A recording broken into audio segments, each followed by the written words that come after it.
Bienvenue à tous. Merci beaucoup d'être ici. Si vous êtes nouveau, prenez une minute maintenant pour vous abonner et suivre mon travail sur worldaffairsandcontext.com. J'aimerais vous y voir. Nous perdons en crédibilité à une vitesse fulgurante, car la politique commerciale est incertaine. Pourtant, des déclarations de haut niveau sont faites quotidiennement, contredisant celles faites la veille, et cela devient chaotique. Cela devient incontrôlable. La guerre commerciale entre les États-Unis et la Chine vient de prendre un nouveau tournant. Le président Trump vient de dire que les tarifs sur la Chine ne seront pas aussi élevés que 145% et vont, je cite, baisser considérablement. En plus de cela, le Wall Street Journal rapporte que les tarifs sur la Chine devraient chuter à 50% ou 65%.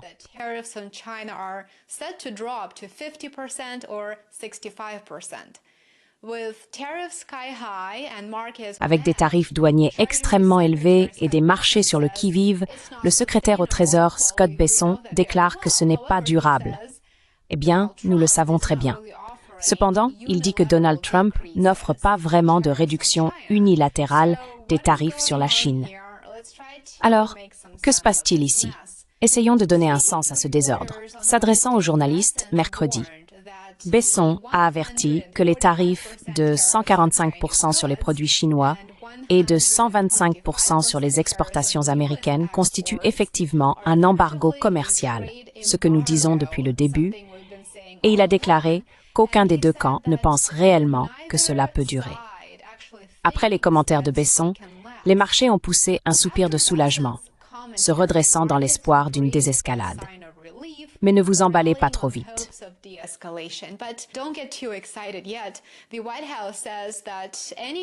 La Maison-Blanche affirme que toute nouvelle concernant les tarifs viendra directement du président Trump lui-même. Et pour l'instant, ces nouvelles restent floues et bien sûr sujettes à changement. Le S&P 500 a bondi de près de 2% après que Bessent a parlé, mais il est toujours en baisse de plus de 12% par rapport au sommet de février. Des entreprises comme l'armateur allemand Hapag-Lloyd ressentent déjà la douleur. Il n'a pas fallu longtemps, avec près d'un tiers des expéditions à destination des États-Unis en provenance de Chine annulées.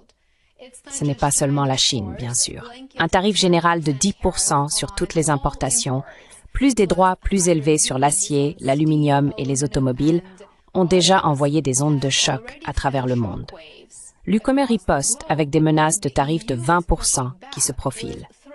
Bruxelles propose d'acheter plus de GNL américains. Bien sûr, il céderait, comme nous l'avons tous plus ou moins attendu.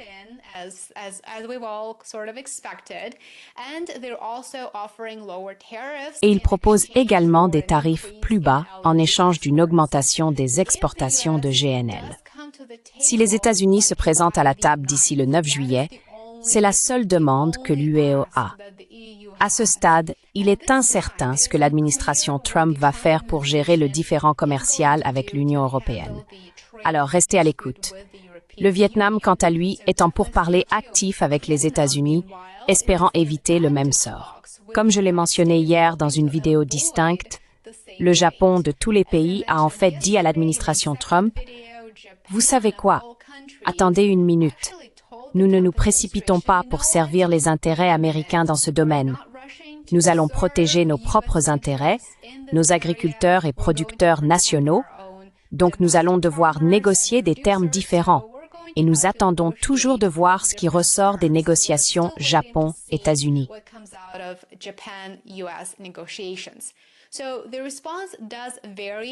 Donc, la réponse varie et nous n'avons pas vraiment vu les pays s'aligner pour danser au rythme imposé par la Maison-Blanche. C'est peut-être pour cela que nous entendons parler de la réduction des tarifs astronomiquement élevés sur la Chine maintenant. Cela ne fonctionne tout simplement pas. Ce n'est pas durable.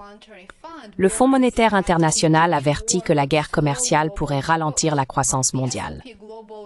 Le rapport de S&P Global indique que l'activité commerciale aux États-Unis a déjà atteint son plus bas niveau depuis 16 mois, tandis que l'inflation augmente. Et cela est très difficile pour le marché du travail, et c'est un défi pour les consommateurs. Cela pose des menaces significatives. Si cela n'est pas contrôlé, c'est extrêmement dangereux pour l'économie des États-Unis et pour tous les pays impliqués. Besson dit que nous pourrions voir plus de clarté d'ici le troisième trimestre de cette année. Mais d'ici là, c'est un jeu d'attente.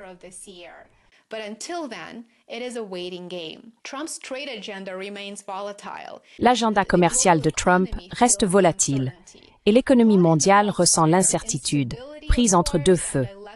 L'instabilité et le manque de direction sont à un niveau jamais vu et il ne semble pas vraiment y avoir d'espoir de retour à un peu de calme. Le commerce mondial ralentit et il ralentit rapidement. L'Organisation mondiale du commerce vient de réduire ses prévisions pour 2025 et les chiffres ne sont pas bons. Il y a quelques mois à peine, l'Organisation mondiale du commerce s'attendait à ce que le commerce mondial de marchandises croisse de 2,7% en 2025. Quelle est cette nouvelle prévision? Eh bien, ce chiffre a été révisé à la baisse. Il montre maintenant une baisse du commerce de 0,2%. Cela fait suite à une croissance modeste de 2,9% en 2024, mais à mesure que les tensions augmentent, l'avenir semble bien sûr de plus en plus incertain. Même les attentes pour 2026, autrefois prévues pour une reprise solide, ont été révisées à la baisse de 2,9% à 2,5% en raison des tensions tarifaires.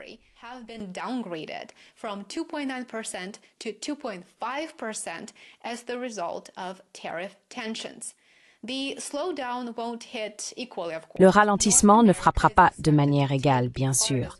On s'attend à ce que l'Amérique du Nord subisse le coup le plus dur avec des volumes commerciaux en forte contraction. Pendant ce temps, les experts estiment que l'Asie et l'Europe devraient conserver des gains modestes, mais rien de comparable à la dynamique d'avant la pandémie, bien sûr. Donc, les choses vont ralentir si cette approche de politique commerciale reste inchangée. Les perturbations de la chaîne d'approvisionnement, bien sûr, constituent une menace associée aux politiques protectionnistes et à la hausse des coûts. Ces éléments mettent à rude épreuve même les pôles commerciaux les plus résilients du monde et les États-Unis ne sont pas épargnés.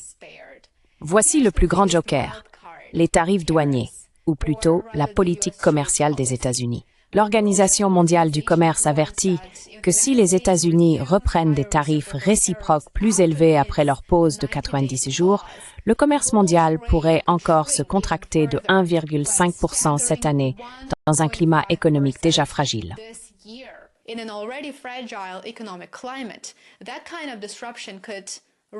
Ce type de perturbation pourrait se répercuter sur les chaînes d'approvisionnement mondiales, des fabricants aux consommateurs. Cela affecterait probablement tout le monde et, comme vous pouvez le deviner, pas de manière positive. Le ralentissement marque l'une des perspectives de commerce mondial les plus faibles de l'histoire récente, d'ailleurs. Ne vous y trompez pas, c'est une détérioration majeure. Pour les entreprises, cela signifie des retards, de l'incertitude et des coûts en hausse. Pour les gouvernements, cela signifie des choix plus difficiles à venir en termes de politique. Dans une vidéo récente, j'ai couvert les 4 principaux indicateurs économiques. Vous vous souvenez peut-être que c'était il y a seulement quelques jours. L'un d'eux était la flambée des faillites d'entreprises aux États-Unis. N'hésitez pas à regarder cette vidéo pour en savoir plus. Economically, don't really work hard for me.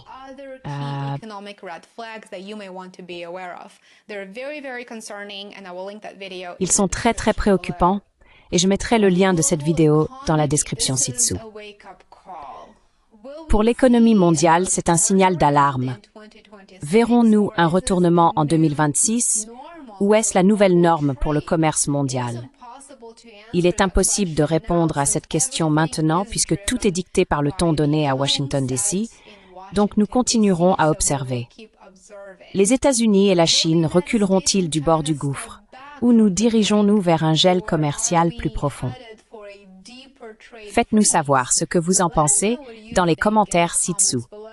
Comme toujours, j'aimerais avoir votre avis. Merci beaucoup d'avoir pris le temps de regarder la vidéo et de me rejoindre. Si vous avez trouvé cela intéressant, assurez-vous d'être abonné à worldaffairsuncontext.com. N'oubliez pas d'aimer et de soutenir mon travail. C'est très apprécié et je vous retrouverai ici demain. Profitez du reste de votre journée. Au revoir pour l'instant. Bye for now.